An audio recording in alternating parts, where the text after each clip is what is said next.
Kamala Harris is performing an incredibly weird dance right now, where on one hand she's saying that her and Biden are, they're together. All of the policy that he's been enacting is her policy, but then at the same time she's kind of trying to distance herself from him because everybody hates his policy. That's why he's not the Democrat nominee. Peter Doocy from Fox News asked Karine Jean-Pierre, Biden's press secretary, about Kamala Harris, and she floundered hard. Take a look. How long have you guys known that Vice President Harris does not think that President Biden is effective with his border policy? I mean, that you're making a huge jump. Why she did not say this. This is something that you are assuming. I don't understand why you would assume that. It's not true. She has a campaign ad where she is saying they need more Border Patrol agents. If President Biden's doing such a good job, why do they need any more border agents? We both believe that. The president does want more Border Patrol agents. You know who's getting in the way? You know who's getting in the way? Republicans in Congress. They're getting in the way. You know who else is getting in the way? The former president. So we covered this on yesterday's show, but Kamala Harris has released several campaign ads talking about the immigration crisis, and she uses that word. She talks about the crisis at the border. Newsflash, Kamala Harris, you are in the current administration that is setting policy over border. You are in charge of border policy. So you're saving the border from yourself. You're fixing the problem that you created.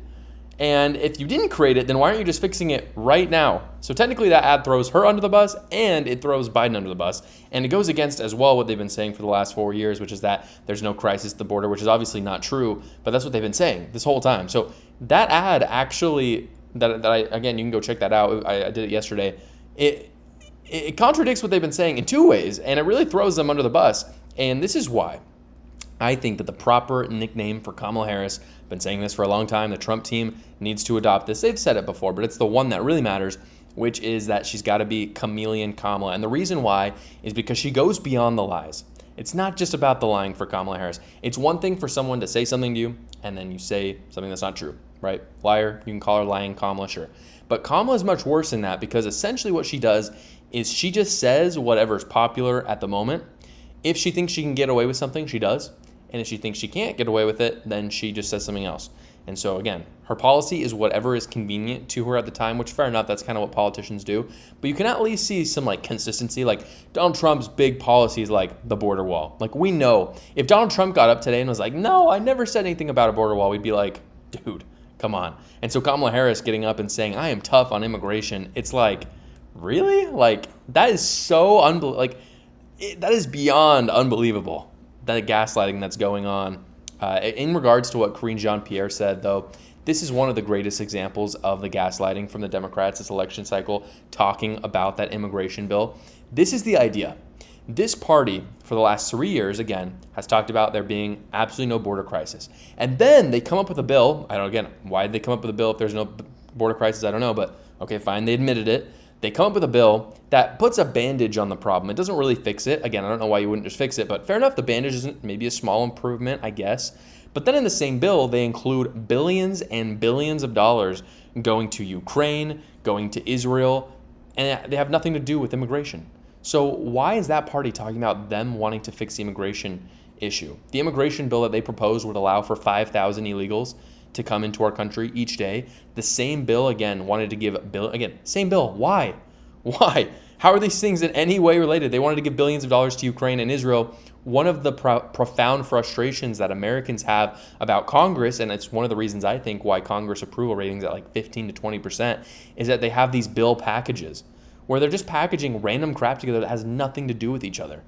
If you really care about immigration, which they don't, again, and I'll talk about why in just 1 second. If they really cared about immigration, they would just pass a bill saying, it's really already codified. They don't really need a bill, but they would just do it anyway and say, this bill makes it so illegal immigrants cannot come into our country. It's that simple. But they don't want to. They want to give $80 billion to Ukraine. Or better yet, by the way, they won't do it because they know the president already has authority to do it, which I was just talking about. They don't even need a bill. Biden can do it today. Kamala Harris can do it today, but they choose not to. The answer, of course, though, the reason why they're not doing it is simply, which is that Democrats need illegal immigrants to come into our country, have kids, who will then be legal immigrants, and then they vote for the Democrats, which as of now is happening. The GOP has seen a small shift from Latinos specifically over to them, but not as many as we would hope. And I think Republicans should make a strong message to them because they're here whether we like it or not. But we got to stop the flow. Republicans have to do a better job showing Americans how that's true, how Democrats are doing this for more votes, because Democrats will be like, that's awesome, we want more voters, but independents are not down for that. They're just not. And the side effects, of course, of having these people come in is greater crime rates, terrorists coming across our border. I'm not saying every Mexican that comes across our border is a terrorist. That's not what I'm saying. But Chinese, Afghani, we had some Uzbekis, I don't even know how to say it, Uzbekistani maybe, terrorists that actually came across our border just a few months ago. And if people think that Kamala is going to magically be hard on immigration, like Karine Jean-Pierre is saying in that video, then they're either a bad faith actor, they're stupid, or they're seriously deceived. Fortunately, Peter Doocy was not the only one asking good questions, though, this week. Elon Musk had his 3-hour interview with Trump on X, and he got very direct with voters in a way that was really shocking to me. I want to show that moment for you right here. I would call myself, historically a moderate Democrat. So this is to people out there who are in the moderate camp to say, I think you should support Donald Trump for president. And I think it's actually a very important junction in the road, and we're in deep trouble if it goes the other way. So I never would have thought that Elon Musk would have been so overtly supportive of Trump like this. If you had asked me a decade ago, Elon Musk, I don't know if he talked a ton about Donald Trump, but he certainly wasn't a big fan of the guy. I know the left likes to pretend that Elon Musk is some far right-wing guy, but just a few years ago, you have to remember that Elon Musk was like the champion of climate change, of the climate change movement. He was loved like Mark Zuckerberg, like Jeff Bezos on the left. I mean, this was just like a standard billionaire that the left loves, because the left loves billionaires. They love them. Despite saying that they want to tax the billionaires, they absolutely love them. But then Elon Musk made the colossal mistake of ticking off the leftist cult when he realized that they might have gone too far. And I've showed this clip on the show before, but what he says was the reason why he kind of shifted and kind of got disaffected by the left is when I think it was his daughter, transitioned, and he was tricked into signing papers to allow her to transition.